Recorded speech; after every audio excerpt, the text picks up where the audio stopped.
धक्के खा के कुछ सालों बाद कुछ गाने छोटे मोटे एक सीरियल के शुरू हुए जिसमें आलाप होते थे। उसके बाद 2017 में मेरा बद्री की दुल्हनिया आया, तो उस साल मेरे काफी सारे हिट आए। You are so talented and फलाना ढिमका। तो ये हिमाचल और उत्तराखंड का है, फलाना ढिमका वगैरह जो चल रहा है, दैट इज गुड एक्चुअली। आप अपना लगा, अपना व्यक्ति लगा। कल बजे मुरली ओ बेड़ा ऊंचा ऊंचा डाणूमा चिरी है कालेजी मेरी ओ देख मान एक गांव के परिवेश से जब आप शुरू करते हैं तो आपकी उम्मीद ये होती है कि आप जितना ज्यादा हो सके उतना चल पाए, लेकिन एक गांव के परिवेश से शुरू हुआ लड़का जब बॉलीवुड पहुंचता है, हॉलीवुड पहुंचता है, तो आपको पता चलता है कि केवल एक सपना नहीं देखा गया, बल्कि उस सपने को साकार करने के लिए मेहनत भी की गई है, और जिनकी मेहनत होती है उनका भगवान भी साथ देते हैं। जी हाँ देवी और सज्जनों, हिमाचल देवभूमि है और उसी के साथ देवभूमि उत्तराखंड भी है। उत्तराखंड देवभूमि से हमारे बीच में ऐसी आवाज उठी जो पूरे भारत भर में गूंजी और भारत के बाहर भी गूंजी।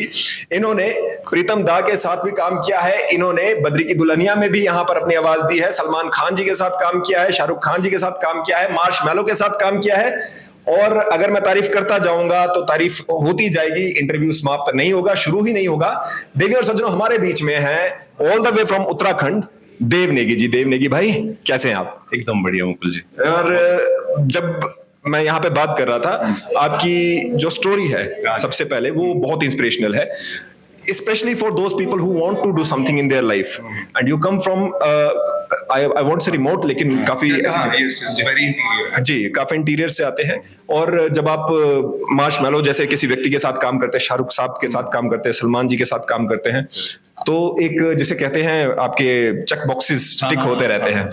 सफर कैसा बताएंगे, क्या बताएंगे? उम्र भी अभी कुछ ज्यादा नहीं है, 35 साल के ही हुए हैं। जी मैंने एक्चुअली बहुत अर्ली एज में ही सोच लिया था कि मुझे सिंगर बनना है, और गांव में वहां पे रामलीला हुआ करती थी, तो मैं वहां पे, हमारे गांव में क्या होता है कि गा के रामलीला होती है जी, और जगह शहरों में क्या होता है कि डायलॉग चलते हैं और पिक्चर्स के गाने पे होता है जी। बट हमारे रामलीला का जो स्तर था थोड़ा सा गाने वाला था। जी। तो वहां से जब मैंने उसमें पार्टिसिपेट करना शुरू किया तो मुझे लगा कि यार ये बहुत अच्छी चीज है, मुझे बहुत अच्छी लग रही है, तो मुझे इसको सीखना चाहिए जी।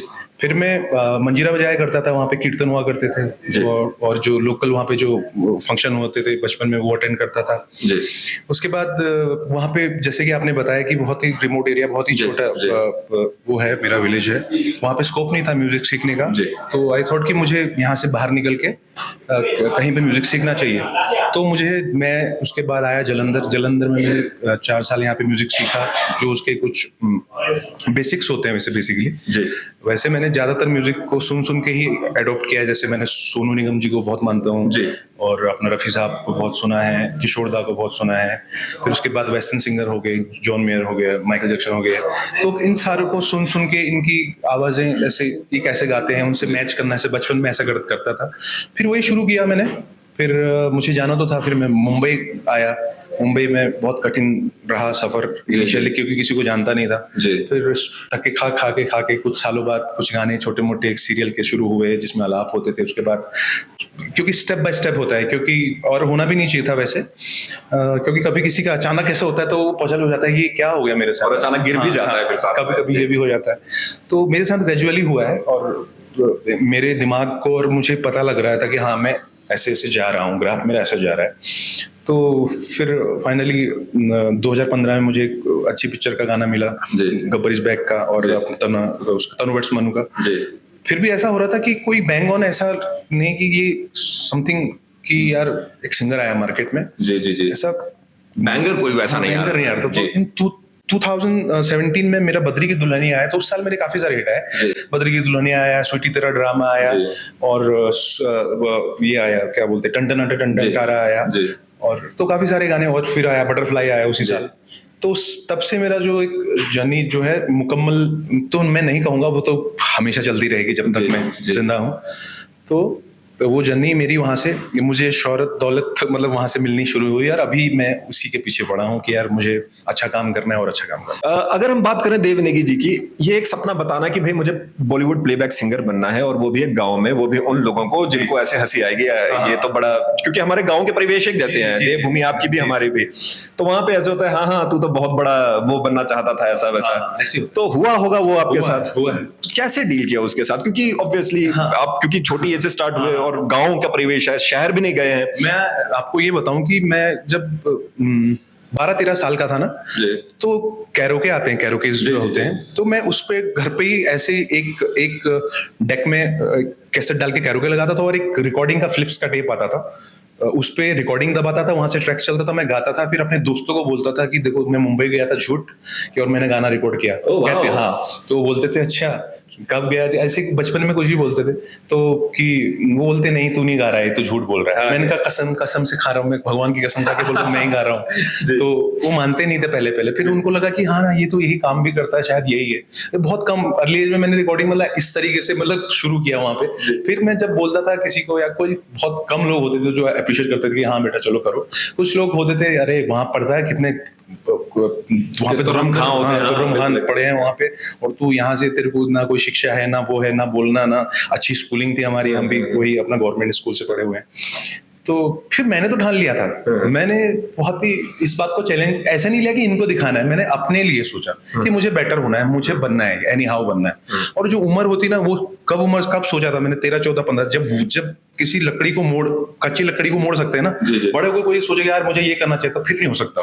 तो उसी में लग गया मैं, फिर दिन रात म्यूजिक करते। फिर फाइनली मैंने पापा मम्मी लोगों से बोला मुझे म्यूजिक करना है, तो बोले हैं म्यूजिक, कहता यार कुछ और कर ले भाई, म्यूजिक में क्या कैसे कमाएगा, क्या होगा। मैंने कहा, झूठ बोला उनको, मैंने कहा कि मैं पढ़ाई करूंगा पंजाब में जाके, वहां पढ़ लूंगा म्यूजिक, तो फिर धीरे धीरे मैं पीएचडी कर लूंगा, फिर मैं टीचर बन जाऊंगा, गवर्नमेंट टीचर हो जाएगा। ऐसा मुझे नहीं करना था, उनको बोला मैंने, मेरा तो बॉलीवुड ही आना था मुझे नहीं। तो फिर वो मान गए, फिर उनको पता चल गया, क्योंकि मैं फिर यहाँ जालंधर आके भी मेरे काफी सारे शोज हुए, फिर वहां पे एफएम में गाने लग गया, तो फिर धीरे धीरे उनको लग गया कि यार ये यही करना चाहता है, तो उन्होंने मुझे छोड़ दिया कि हाँ करो आप। इनिशियली थोड़ा सा अगर रेजिस्टेंस थी वो भी खत्म हो गई, मतलब एक तरह से आपने अभी, क्योंकि एक साक्षात्कार में यहाँ पे बता रहे थे आपकी क्योंकि मैं बहुत इंटरेस्टेड हूँ उस चीज में, you have seen the face of marshmallow. जिन लोगों को नहीं पता, एक डीजे है, मार्शमैलो नाम है, और भारत में उनका एक गाना है बीबा नचदी के नाम से, प्रीतम और मार्शमैलो का वो कंपोजर है, और उसमें ऑब्वियसली बाय फेस आप शाहिद भाई को ना भी देख पाए, लेकिन उसमें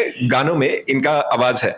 मार्शमैलो ज्यादातर समय पे अपने सर के ऊपर एक मास्क सा पहन के रखते हैं, और यू टोल्ड कि you have seen his face. Yes मैंने एक्चुअली वहां पे कुछ मीडिया भी नहीं थी, प्राइवेट लोग थे, प्रीतम दा थे और उनकी टीम थी, और कुछ आर्टिस्ट थे हमारे, और जो उस गाने से जुड़े हुए लोग थे वो थे, और मैं था उसमें, अरिजीत भी था उसमें, अरिजीत था, नेहा थी, और बादशाह भी था, मतलब कुछ बहुत सारे कम लोग थे उस टाइम पे।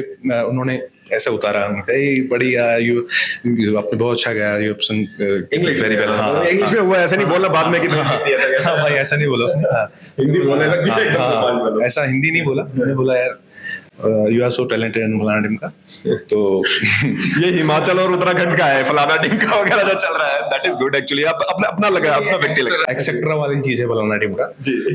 तो वैसे हमारी बातचीत भी हुई उनसे, फिर फाइनली जब ये गाना आया, मैंने सोचा भी नहीं था कि ऐसा कुछ होगा, ये अचानक से हुआ, और ना ही मैंने कुछ प्लान किया था। कुछ चीजें होती है ना, भगवान प्लान करता है, तो ये इसकी कोई प्लानिंग नहीं थी। मैं एक दिन गया गा के आया, बाद में पता लगा तो मार्शमैलो गया, मैंने कहा वाह क्या बात होगी।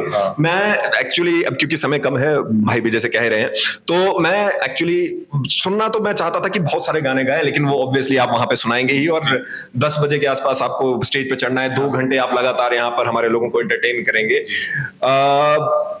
फोक जो आपका है उत्तराखंड का और जो हिमाचल का है, I just love that, both of the places देवभूमि है। मैं चाहूंगा कि अगर आप अपने फोक की कुछ लाइनें जरूर सुनाएं, सो दैट हमारे लोगों को, हिमाचल का भी फोक अगर आता है आपको तो आप उसे भी जो आप सुनाना चाहते हैं। मैं शो में सुनाऊंगा, बट अभी मैं अपने उधर का सुना देता हूँ। ये क्या है, कल बजे मुरली ओ बेड़ा ऊंचा ऊंचा डानूमा, चिरी है कालेजी मेरी ओ देख मान मान। क्या बात। देव नेगी जी, आपका हमसे बात करने के लिए बहुत बहुत धन्यवाद, आपके समय के लिए बहुत बहुत धन्यवाद। Thank you so much. देवी और सज्जनों, देव नेगी जी, मुकुल देव रक्षपति, आप लोगों को फिर मिलेंगे, तब तक के लिए जय हिंद, जय भारत, जय हिमाचल, जय उत्तराखंड।